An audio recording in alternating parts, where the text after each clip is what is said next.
Welcome to another day of getting to the hustle, getting on the grind without getting to the money. Welcome another day of the grind, YouTube, without getting to the money.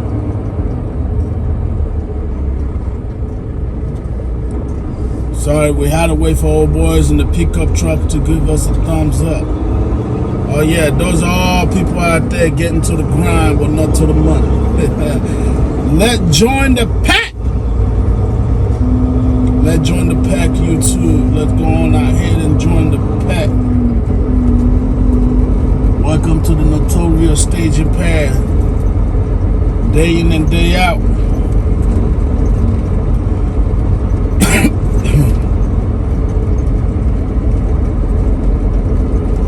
Day in and day out, YouTube. Day in and day out.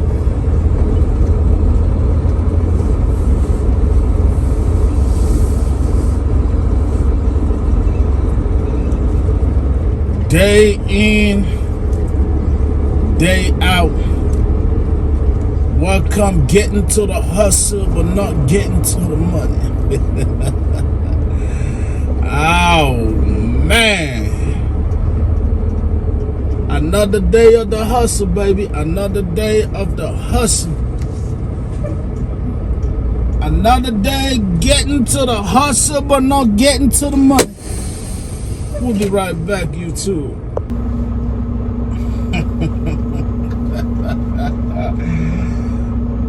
Oh man. There's a saying that says misery loves a company, YouTube. Yeah, that's why I brought y'all on. I need a company.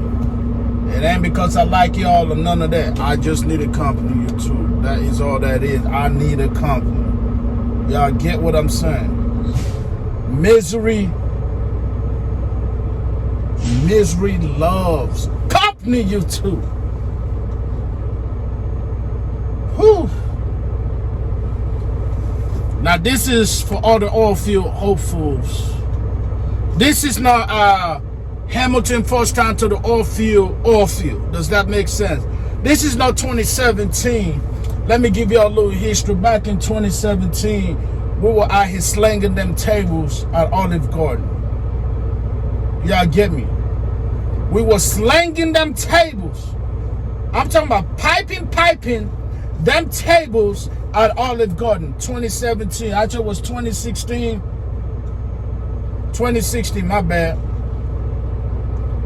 Boy, something in me. I don't know what happened, but I'm always a friendly cat. I remember while I would be me busting these tables, there was always a dude. He had like a whole tradition with him and his girl. So, oh boy actually had some influence on me. Back in the day, I used to take my lady out on dates.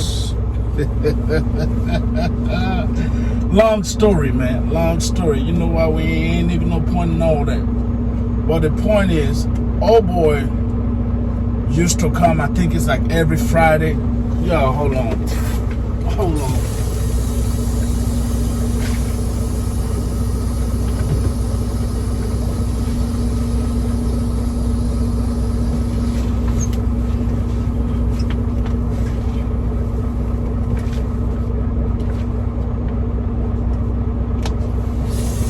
Old boy used to come to Olive Garden. I think it's like every Friday with his old lady. They would eat, nice. He be trying to, impress or whatever, right? So when it comes to interpersonal communications, I'm comfortable talking to people. I ain't got to know you.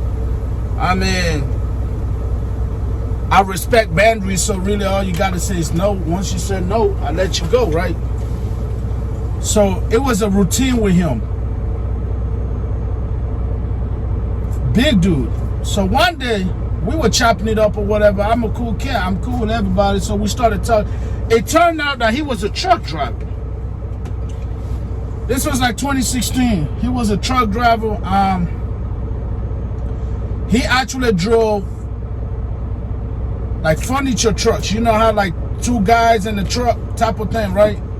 So he would drive those trucks, go pick up your stuff, take it to A from B, right? And we started chopping it up, and then, you know, he was getting like, shit, I don't know, bro. I was getting $200 a week, so anything after that was a win for me. So, and I think we were talking, I think he said he was getting like 18, 21. I wasn't trying to count the guy pocket like that, but it got me curious, because just like regular scheduled program, him and his old lady would be there every day. At the time, he must have been like maybe 35, 36 years old, you know. So he got me curious about trucking. And for anybody that know me knows once Hamilton get infatuated with something, except for these women. I don't get infatuated with women no more. I don't get infatuated with women no more. So, but anything else, whether it's starting a business, getting a truck, this and that, once I get whatever I set my mind into, I obsessed over it, and I try to make it happen. So I started thinking about this trucking thing. I mean, when I say hustling them table, boy, I used to do this little spin thing with a towel and everything. Bro, I used to, like a damn basketball out here. I used to entertain. I used to tell jokes at the guests while they're eating. As a matter of fact, I'm going to tell you a copyrighted one that I used to tell the judge. Everybody used to love it. Now, this one it wasn't a hit or miss. Everybody loved it, but I chose who I told it to. So the joke went like this. What does O.J. Simpson, lawyer, right? What did Robert Kardashian's had in common with her father, Robert? Kim Kardashian's dad was Robert Kardashian. Y'all know that, right? And he was the lawyer for O.J. Simpson. I usually don't tell the backstory of the joke, but this, you know, y'all truck drivers, you had things to do back then. So some of y'all might not know. Robert is the one that was the lawyer for O.J. Simpson. Let's get back to the joke. So I'd be like, what does Kim Kardashian had in common with Robert Kardashian, right? They'd be like, we don't know. I was like, they both get black guys off because it's their job. I used to get them. That was my signature joke. At Olive Garden, while I'm hustling this table, bossing the hell out of them tables, okay? So, but that's the kind of thing I used to have. So, you know, once you break that ice, I used to chop it up with people and all that. But old boy, we started talking to old boy. So he was a truck driver. He drive furniture trucks. Once again, they go pick up your stuff, take you to B, A, B. So I started thinking about that. I'm like, man, truck driving, this and that. I started obsessing. But my thing is, once I start to obsess with something, I always try to bring other people in, or at least share the information with other people, right? I had talked to this other dude. He was a bigger dude, maybe a little bit older, the same age, but he was a heavy set. I didn't have the neck rolls back then. We were like 210. Nothing, man. Nothing but lean, mean, muscle sex machine. I told him, he said, man, let's do it. So he tried to do it, but unfortunately he could never pass his physical because he had a high blood pressure problem. I don't have that. And I didn't have that back then either. So I was able to get my physical, but I'm also a hustler. Y'all keep in mind, I'm a hustler when it comes to certain shit. So what I did was, I was able to finesse the study guide at the time, 2016, get my permit in. I went in, I hit up, what did I do? I did the knowledge, I did the air brake thing, I did something else at one time, then I went back and I hit that hole again. 2 occasions, got the whole permit out the way, twice. Because it was like $20, $25. I was a busboy now. We didn't have bread like that. We didn't have bread like that for me to be just taking one session all the time, lollygag. No, we didn't have time. So we hit it, boom, boom, boom. The only reason it took me twice is because the knowledge was like 100 and something questions back in those days. I don't know what it is now. So I did that, got that out the way. I got my permit. I was like, oh man. Oh, obviously, I was able to pass the physical situation. And then I went and did a background check because I wanted to kill everything out the way. So hazmat, double, triple, tanker, all that. I killed that in 2 sessions, y'all. 2 sessions, okay? So I got that out the way. I got the permit. Now I started looking at how do I actually get the CDL? How do I actually get the CDL, YouTube? Got the hustle on, did what I had to do, and we got the CDL. And then for some reason I got the CDL. Then I went back to Olive Garden, right? Because I got the CDL, but I'm like, wait there. So where do we go from here, right? Then I went back to Olive Garden. And then toward the end of 2016, you know, some things happened, yada, yada. So I was like, okay. Then I got a hot shot job pulling a gooseneck. Origin 2016. I did that for about 2 months. I was driving for an owner-operator, and he was trying to get it in with no Vaseline. And we weren't standing for that back in the day, man. I was in a different mental mindset, mental capacity. Yeah, I wasn't going to put up with that. So, allegedly, this part I'm about to say, it's alleged, right? He was getting it in on me with no Vaseline. So, I allegedly fucked the whole truck up. Oh yeah, DEF in that motherfucker, man. Then I bounced. And then after I bounced, I was like, well, okay, we got responsibilities coming up toward the end of 2016. We got to get some money. So we can't be doing the whole, I think me and the Caucasian queen at that time were pretty much living together at that time, but we didn't really have any bills. That's just where I'm going to leave that at, right? And I already got the CDL, by the way. Y'all don't forget. And then I decided to go to actual trucking school. Oh yeah, man, I'm telling you, I've been a hustler since day one, man. I've been a hustler since day one. So I got my CDL through the Migos. Yeah, back then, before the Democrat came and switched it up. Oh yeah, if you had, look, all you had to do, man, you take $500. You go to the doorstep and leave it on the 3rd step. On the 3rd step of the house, the 3rd step. Next thing you know, Migos hit you up.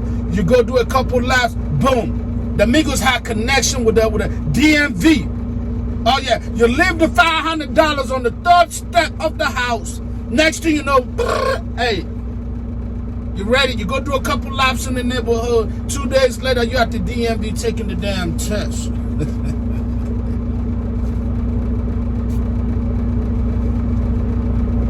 So by the end of 2016, I decided I need to go to actual trucking school because I wanted to get to this money. I wanted to get to the money. So I went to actual trucking school with a CDL. The hustle, the hustle is A1. If I didn't have taken that, now I was a bus boy now, so that $500 was, damn near 2 weeks and some change to save. We were doing other things, but that's not the point. We're going to forget that part of that time. Okay? Right now, we're just going to worry about the W-2 version of the story, okay? And that was like $200 a week. I was getting like 2 whatever, and then the teapot, by the way, those damn waitresses were greedy than a motherfucker, boy. Oh, man, them waitresses were greedy than a motherfucker. Boy, they weren't trying to run nothing up to me. Nah,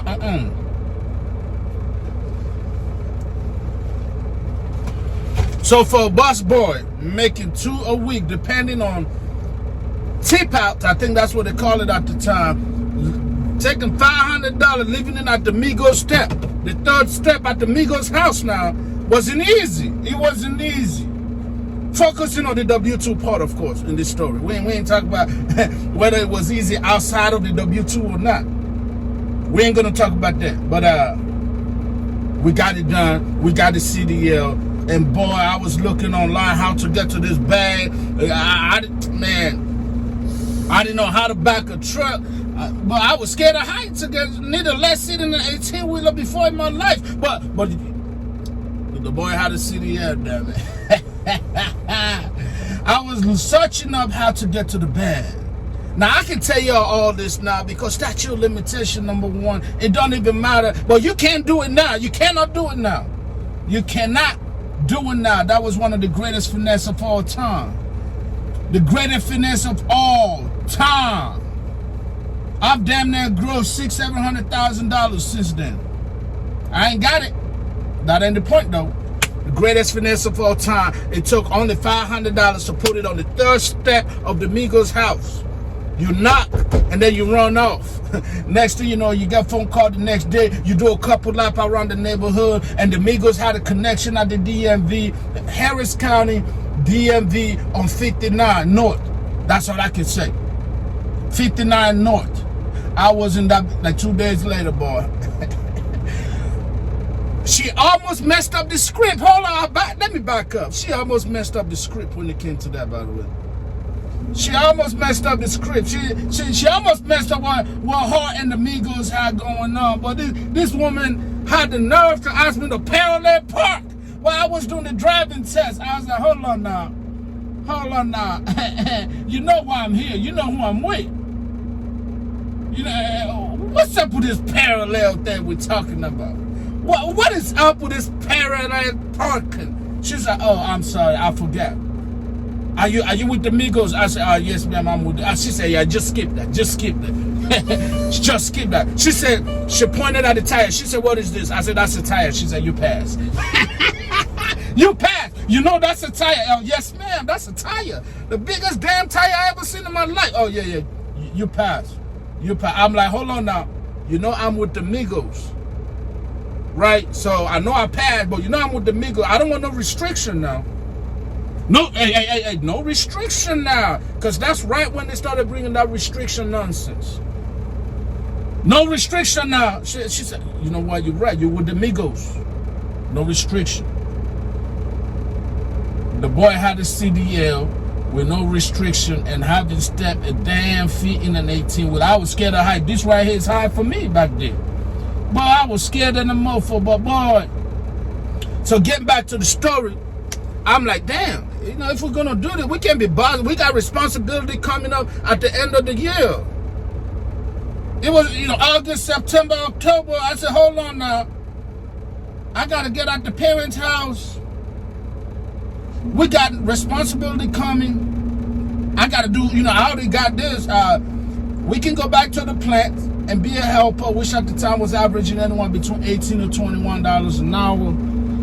But Austin Industrial, some of y'all who done blue collar job, I know about Austin Industrial, right there on Deer Park, Industrial Boulevard in Deer Park.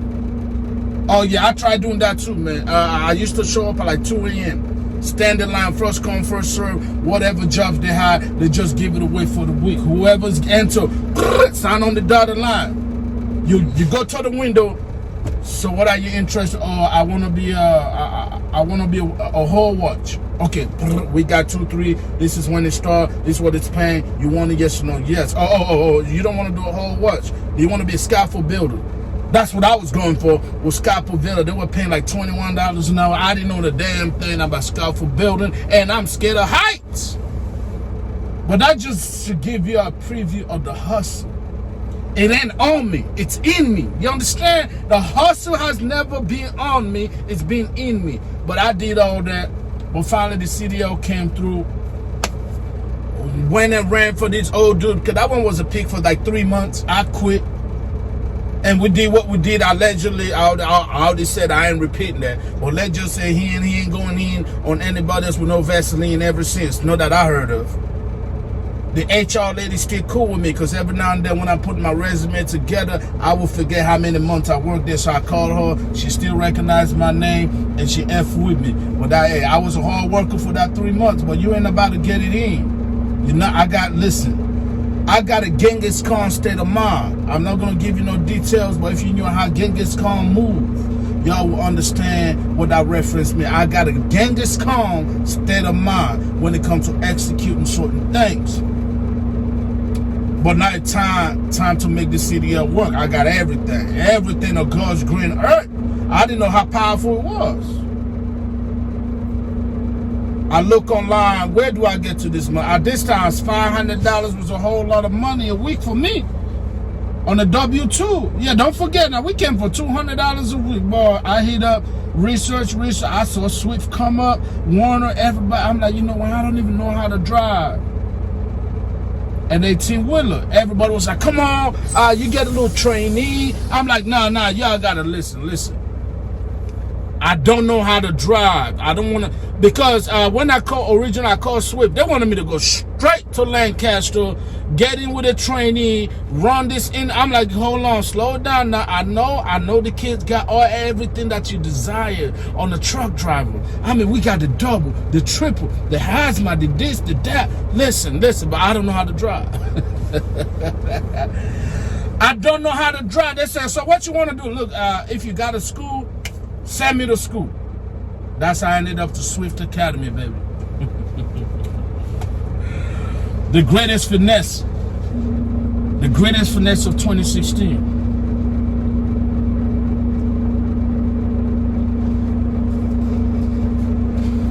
So I ended up at Swift Academy, that trucking school. But first time I sat in an 18-wheeler, I had both hands on the wheel. I was sweating. Because I looked out the window, that mofo was so damn high. And number two,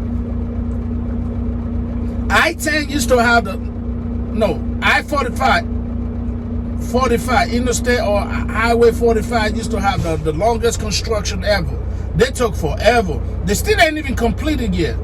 Right? Some of y'all been to Swift Academy in Texas, it's in Corsicana County. But anyways, but like the second week, they start taking us on the highway. I was like, oh my God. But my trainer was cool because I could drive regular cars. So I picked, after the week of back and forth, straight back in, parallel, whipping it in, this and that, yada, yada, right? I didn't know I had an advantage. I know I had my license already, so I wasn't really there to learn for the license, but I took that shit serious, bro. I took it serious as hell because I already had my CDL. Everybody else was trying to get this CDL. You get what I'm saying? But boy, they took me to the freaking highway and they had those bricks. Those brick dividers that they have them, boy, oh my God. I was like this, 2 hands grip, tensed in the muffler, just nervous, bro, because I felt like those things were so damn close. 18-wheelers was the first vehicle that made me feel like this highways are too tight, they're not wide enough. And man, I was happy to the mofo that those trucks were governed at 60 miles an hour, bro. Oh my God. And then once we did that several times, we got used to that. Then we started driving the Waco and the back roads. After doing that like 10 times, I got comfortable and I became the best damn driver out there at the academy. So by the time while everybody else was going to take the road test, come on, man, I was a pro by then. We already had our CDL. We already had our CDL U2. So we made it happen. Graduated school, went solo. Wait, no, that's a lie. I got linked up with this dude named Elvis. Elvis was pretty cool. Elvis kept me on that thing for, I swear, like 2 months. He liked me. He didn't want to let me go because I was driving so good. And I never got tired. I made Elvis a whole lot of money. As a matter of fact, Elvis, I ended up getting the same truck that Elvis had. The same truck I went OTR with at Swift with my trainer was a Kenworth T680 Silver. Coincidence? No, I don't think so. After that, man, I went solo. Like I said, this time $500 a week. I was like, oh my God, but we're about to get to the bag. $2,000 a month. Woo-hoo. $24,000 a year. Oh man, you can't tell me a damn thing. You can't tell me a damn thing with that. After 8 months, I was like, all right. So, now, see, that's the thing about money. When you get more money, you want more money. That's one thing I've come to realize. When you get money, you always want more money. So after 6 months, I was like, this whole $700, $800 checks ain't gonna do it. So, like August, November, I bounced. Went to the oil field. Right here, 2017. Except it was by Cthulhu. It wasn't here, it was Cthulhu. Hauling water. The first time I ever saw a $2,200 check in my life. Oh, you definitely couldn't tell me nothing then. I said, what? We can't, in less than a little bit over a year, we came for $200 a week to $2,200 a week. Oh, you couldn't tell me nothing then. Oh my God.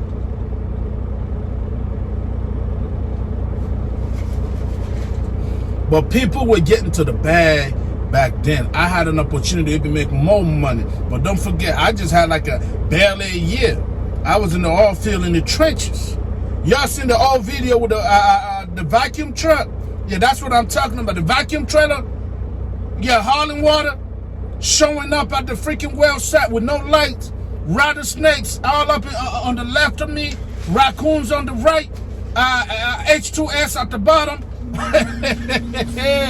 That's what we were doing 2017. Now I come to realize we were getting to the money. I had an opportunity when I was a Cthulhu by this, I think she was like half Mexican, half Chinese woman. She was running like a couple trucks. She approached me. She was like, look, I pay my company drivers, it was either $300 or $500 a load. They're doing 3 loads a day hauling crude oil. Are you interested? I said, man, hell no, I ain't interested in no damn crude oil. I don't know nothing about crude oil. I didn't know nothing about crude oil. So what it was you take it out of Cthulhu. There was a spot like maybe 45 miles out the way. You go deliver there, come back, do that 3 loads a day. Between 300 to 500, I guess that depends on, let's just say $300, man. That would have been $900 a day. So I could have been getting some way more money.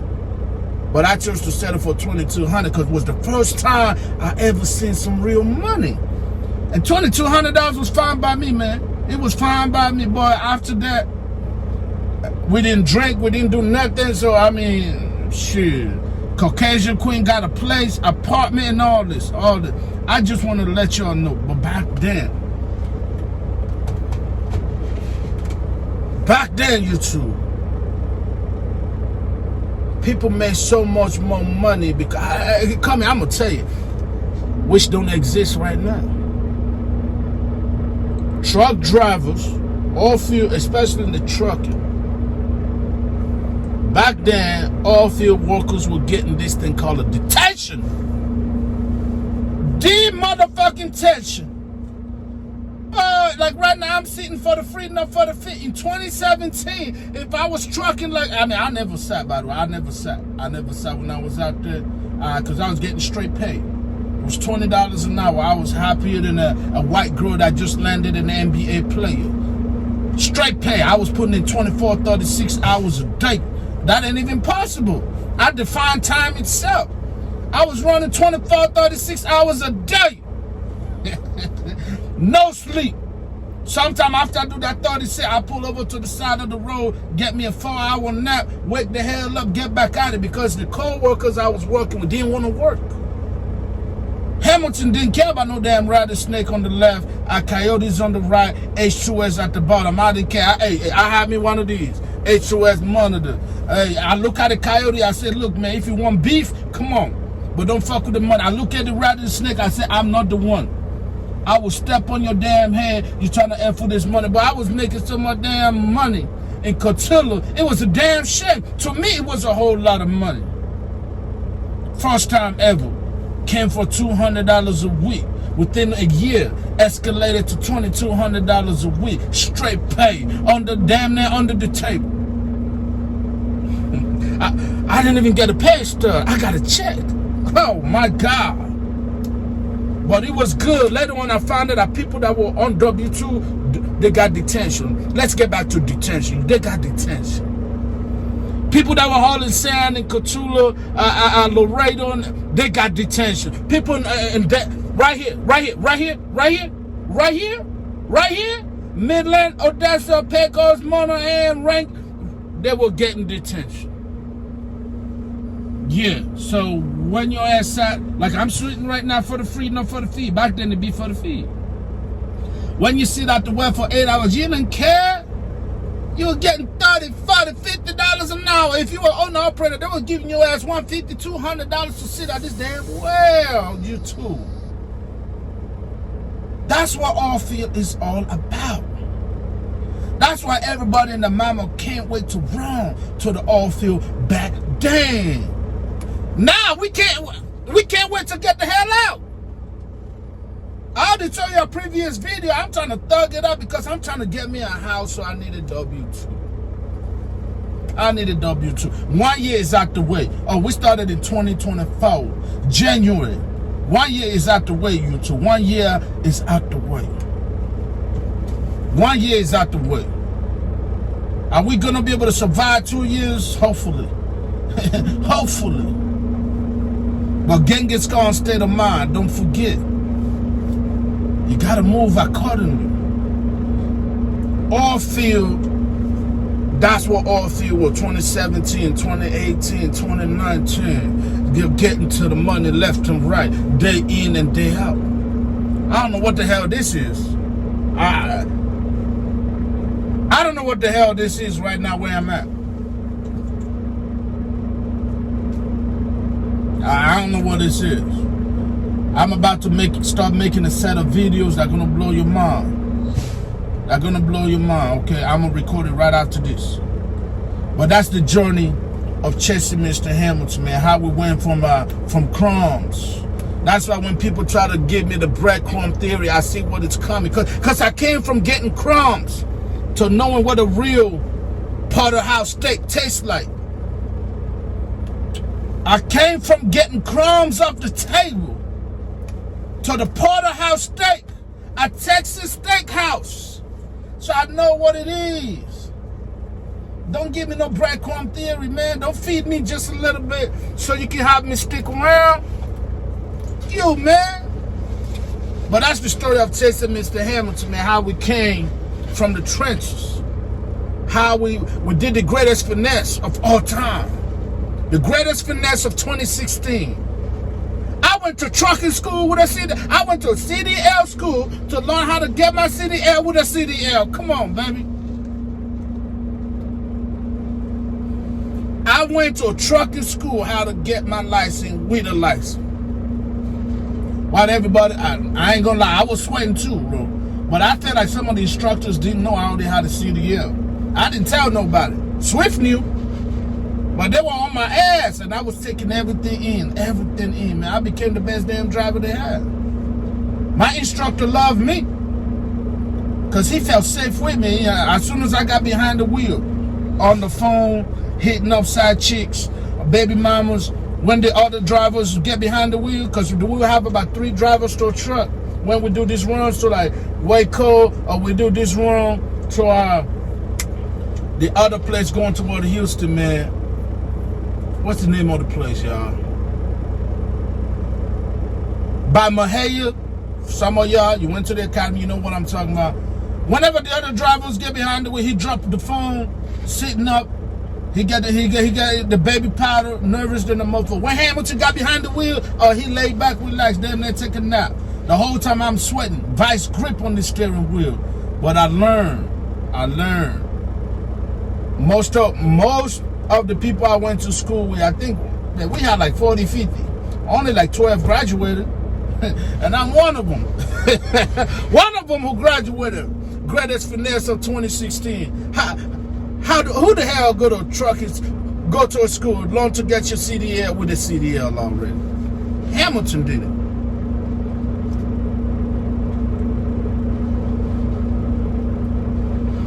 When it comes to this hustle,